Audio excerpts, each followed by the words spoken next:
What dumb rule did you have at your school? My middle school / elementary school didn't allow locks on lockers because we were a school of trust. I'm still not over getting my gel pen stolen. We weren't allowed to wear t-shirts with Bart Simpson on them because he was glorifying being a troublemaker and underachiever. This was in the 90s. We used to have this thing called tardy tank, meaning when the final bell rang for class, teachers were instructed to lock the doors and not let anybody in. Whoever didn't make it into the room in time was sent to a detention room for tardy tank and then was released when the next bell rang. This was so counterproductive, like who the F thinks, hey, let's punish kids for being late to class by making them miss the whole class. Absolutely pathetic. The middle schools in my town banned the color red because it was associated with gangs. Every other color, including blue, was okay though. Our version of detention was called a jug, justice under God.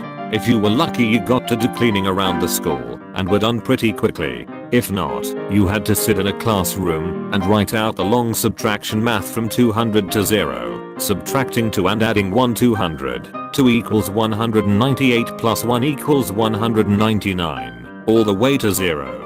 This would easily take an hour or more, and no talking was allowed. Truly terrible. Guys' hair could not touch eyebrows or collars. Girls, no pants, skirts, or dresses had to come within 2 inches of their knees when kneeling on the floor. Everyone, no jeans, shorts, or t-shirts. Yeah, I'm old as F. If you were ever in a fight and actually defended yourself, you faced the same punishment as the person who started it. I always thought it was dumb, because the American legal system can set you free of charge based on self-defense, so why not the schools? Then again, the American legal system is broken. We had to clean our plate and lunch. We had to call a lunch aide over to check that we ate enough before we could go to recess. I had someone try to make me eat my green beans, and I explained they would make me throw up. She made me, and I threw up. We had to buy our uniform shirts from the school. They checked this by having giant embroidered logos on the shirts. This wouldn't be a problem if the shirts weren't such awful quality and overpriced. Eventually they started selling patches that you could put on shirts bought elsewhere, but the damage was already done for people whose parents already spent their clothes budget on the school shirts. In high school we were required to have locks on our lockers, and the office had to have a copy of the key. They would do locker checks to make sure no one left them unlocked, and one day 2 kids got into an argument because one of them stole the other's lock. It got really heated, so there was an announcement that all students had to remain in the classes we were in. My school went under lockdown because a couple of 8th graders got into an argument over a padlock. If you were late to a class, even if just by 5 seconds, you got a tardy. 5 tardies in one class over the course of 9 weeks led to a detention. If you were 10 minutes late to a class, it was an unexcused absence, and 3 of those led to a detention. The end result of these 2 rules: no one was ever 1 minute late to class. If you were running late, you would take your time, go to the bathroom, stop by your locker, have a snack, and do whatever else you needed/wanted before getting to class 9 minutes late. Avoid the unexcused absence while still counting as a tardy. I've written this before, but my high school had a stupid rule. For every minute you were late, you had to do 2 minutes of in-school detention. One day I was late 1 minute, so I had to do 2 minutes of detention. However, the school started the clock on being late at the first bell, also known as the warning bell. After first bell, students had 5 minutes to get to homeroom. The first bell rang.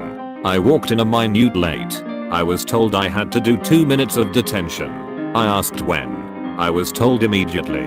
I went from the main office to the detention room next door, did my 2 minutes, and then went to homeroom. I arrived at homeroom before the late bell. When signing out of the detention room, you had to put down what you learned. I wrote down nothing. I should have written down petty tyrants don't understand the purpose of rules and how to administer them. People in grade 10 cannot walk around in groups of more than 4, as it is mob behavior. Only applied to boys. We weren't allowed to wear any bandanas of any kind. No headbands, neckerchiefs, nothing. Because bandanas were gang signs. This was in rural western New York, where the closest thing we had to a gang was a group of kids who pretended they jumped people after school, but mostly just got drunk.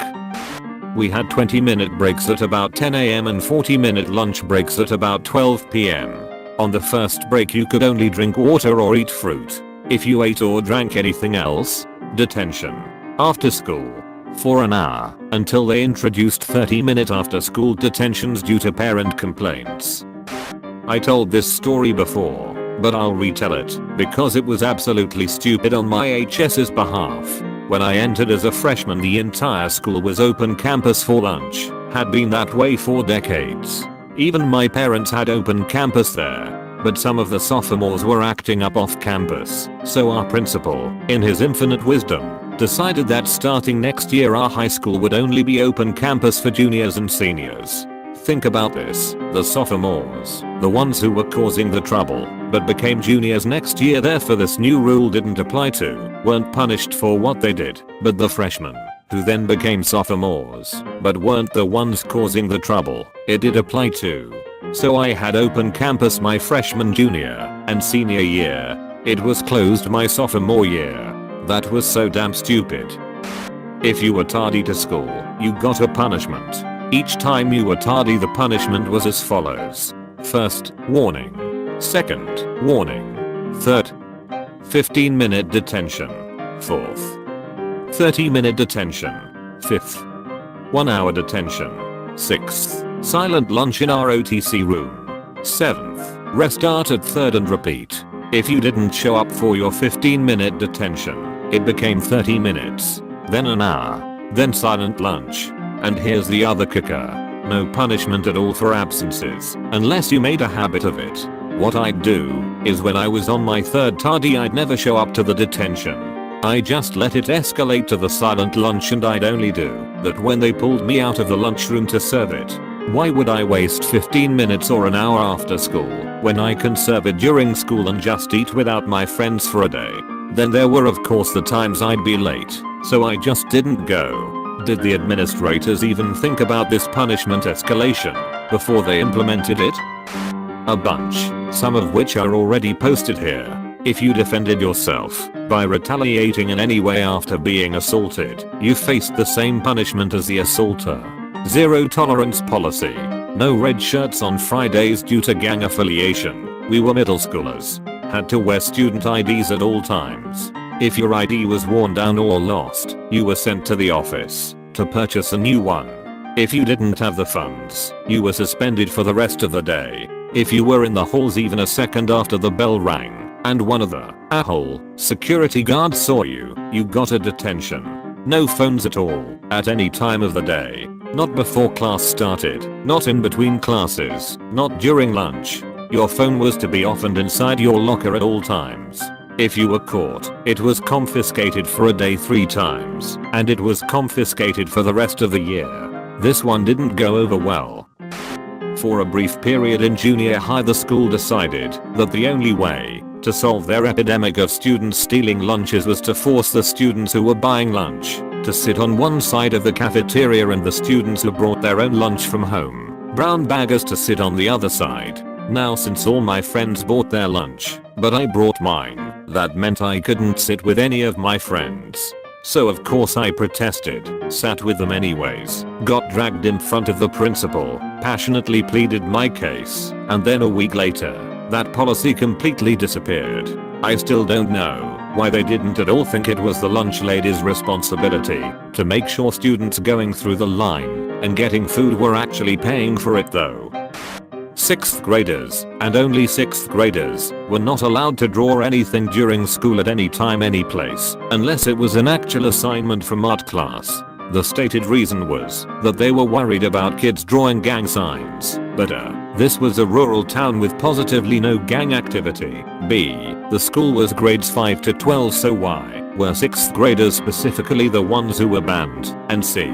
You don't have to be a cop to glance at a kid's drawing of a superhero or mermaid or whatever and realize it's not a gang symbol. I understand that some schools have real problems with gangs, but I think a lot of schools just use it as an excuse to not have to make judgment calls when disciplining kids.